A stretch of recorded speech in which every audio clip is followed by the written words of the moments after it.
చేయాలి, ఎనర్జీ పెరగాలి అంటే ఏం చేయాలి, ఒక చెట్టును దానం చేయాలి, చెట్లకు నీళ్లు పోయాలి. ఇంకా ఈజీ మెథడ్ చెప్పాను నేను, గుడిలోకి వెళ్ళి గుడి కడగండి అని చెప్పాను.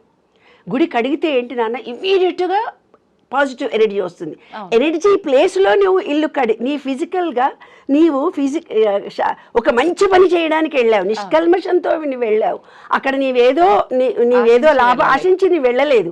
ఈ గుడి బాగాలేదు, నేను క్లీన్ చేస్తున్నానని భగవంతుడి సేవ చేస్తా. అందులో ఎనర్జీ ఎక్కువ ఉంది కదా. అక్కడ మీ ఇంట్లో కొట్లాడుకుంటున్నావు, నెగిటివ్ ఎనర్జీ లేదు అక్కడ, అక్కడ పాజిటివ్ ఎనర్జీ ఎక్కువ ఉంది. కాబట్టి అక్కడికి వచ్చినటువంటి భక్తులు ఎంత నెగిటివిటీ ఇస్తున్నారో అదంతా తుడిపేస్తుంటే ఈ విశ్వం అనుకుంటుంది ఇతనిలో ప్యూరిటీ ఉందని తొందరగా ఇమ్మీడియట్గా మీకు ఇస్తుంది అని చెప్పాను. అందుకే నేను ఒక టెక్నిక్ చెప్పింది, గుడి కడగాలి అనేది.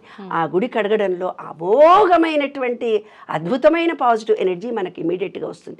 మనం ఎప్పుడైతే మనసు బాగాలేదని ఎవరైనా అనుకుంటారో ఆ థాట్ ఫీలింగ్ మనకు సంబంధం లేని విషయంలో ఫిజికల్ వర్క్ చేయాలి. ఫిజికల్ వర్క్ సంబంధం లేని విషయంలో మీరు చేస్తూ పోతుంటే డిప్రెషన్లో ఉన్న వాళ్ళు కూడా నార్మల్ అయిపోతారు.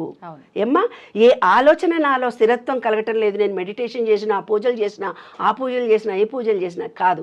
మీరు సెల్ఫిష్గా చేస్తున్నప్పుడే మనసు నిలకడగా ఉండదు. సెల్ఫిష్గా చేయొద్దు, నిష్కల్మషంగా చేయాలి. ఈ ప్రకృతిలో నా జన్మ వచ్చింది కాబట్టి నేను చేస్తున్నాను అని ఇంకోటి నేనే చేస్తున్నాను ఈ ఇంటి వాళ్ళకి